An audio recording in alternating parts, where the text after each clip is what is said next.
इच्छा पूरी नहीं होती तो क्रोध बढ़ता है, और इच्छा पूरी होती है तो लोभ बढ़ता है। इसलिए जीवन की हर स्थिति में धैर्य बनाए रखना। धर्म केवल रास्ता दिखाता है, लेकिन मंजिल तक तो कर्म ही पहुंचाता है। वह जो सभी इच्छाएं त्याग देता है, मैं और मेरा की लालसा तथा भावना से मुक्त हो जाता है, उसे शांति प्राप्त होती है। श्री कृष्ण ने कहा है, अगर तुम्हें किसी ने दुखी किया है तो बुरा मत मानना। लोग उसी पेड़ पर पत्थर मारते हैं जिस पेड़ पर ज्यादा मीठे फल होते हैं। स्वार्थ से रिश्ते बनाने की कितनी भी कोशिश करें वो कभी नहीं बनते हैं, और प्रेम से बने रिश्तों को कितना भी तोड़ने की कोशिश करें वो कभी नहीं टूटते। अगर व्यक्ति शिक्षा से पहले संस्कार, व्यापार से पहले व्यवहार और भगवान से पहले माता पिता को पहचान ले तो जिंदगी में कभी कोई कठिनाई नहीं आएगी। जिस मनुष्य ने जवानी में बहुत पाप किए हैं उसे बुढ़ापे में नींद नहीं आती। श्री कृष्ण कहते हैं कि मनुष्य को अपने मन को बार बार समझाना चाहिए कि ईश्वर के सिवा उसका कोई नहीं है। परिवर्तन इस संसार का नियम है। कल जो किसी और का था, आज वो तुम्हारा है, एवं कल वो किसी और का होगा। विषयों का चिंतन करने से विषयों की आसक्ति होती है। आसक्ति से इच्छा उत्पन्न होती है और इच्छा से क्रोध होता है। क्रोध से सम्मोहन और अविवेक उत्पन्न होता है। जो कुछ हुआ अच्छे के लिए हुआ, जो हो रहा है अच्छे के लिए हो रहा है, जो होगा वह भी अच्छे के लिए ही होगा। मेरे लिए न कोई घृणित है और न ही कोई प्रिय, न कोई निर्धन है और न ही कोई धनी। बस जो भक्ति भाव के साथ मुझे याद करते हैं, मैं उनका हूं और वो मेरे। आप वही हैं जिसमें आप विश्वास करते हैं। आप वह बन जाते हैं जो आप मानते हैं कि आप बन सकते हैं। अगर तुम अपना कल्याण करना चाहते हो तो सभी तरह के उपदेशों, सभी धर्मों को छोड़कर मेरी शरण में आ जाओ।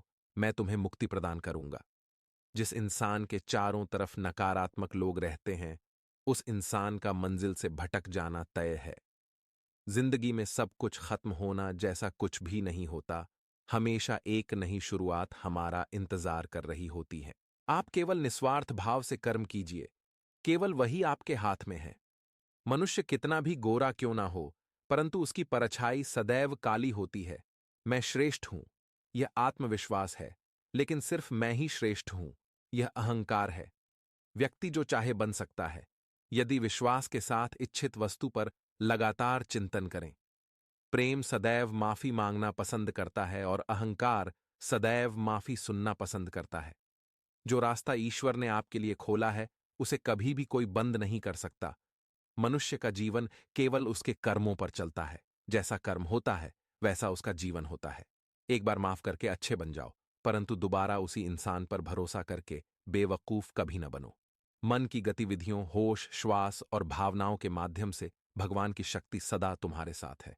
जीवन में आधे दुखी इस वजह से आते हैं क्योंकि हमने उनसे आशाएं रखी जिनसे हमें नहीं रखनी चाहिए थी।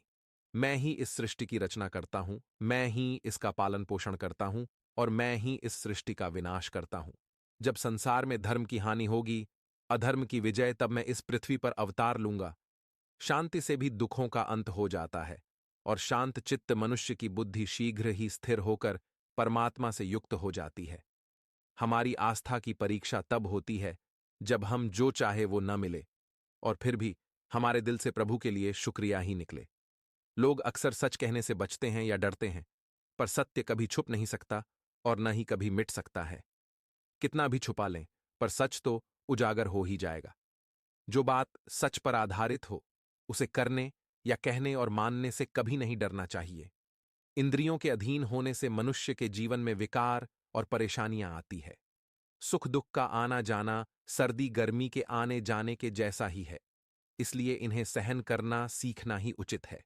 निर्बलता अवश्य ईश्वर देता है, परंतु मर्यादा मनुष्य का मन खुद निर्माण करता है।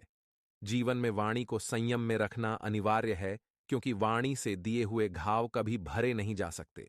मनुष्य उसके लिए शोक करता है जो शोक करने के योग्य नहीं है, और फिर भी ज्ञान की बातें करते हो। बुद्धिमान व्यक्ति न जीवित और न ही मृत व्यक्ति के लिए शोक करते हैं। मैं हमेशा तुम्हारे साथ और तुम्हारे आसपास रहता है, चाहे तुम कुछ भी कर रहे हो।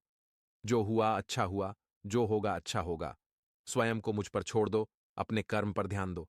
कर्म ऐसा जो स्वार्थ रहित पाप रहित हो। जीवन में समय चाहे जैसा भी हो, परिवार के साथ रहो। सुख हो तो बढ़ जाता है और दुख हो तो बट जाता है। मोहग्रस्त होकर अपने कर्तव्य पथ से हट जाना मूर्खता है, क्योंकि इससे ना तो तुम्हें स्वर्ग की प्राप्ति होगी और ना ही तुम्हारी कीर्ति बढ़ेगी। श्री कृष्ण कहते हैं कि सत्संग ईश्वर की कृपा से मिलता है, परंतु कुसंगति में पड़ना मनुष्य के अपने यहाँ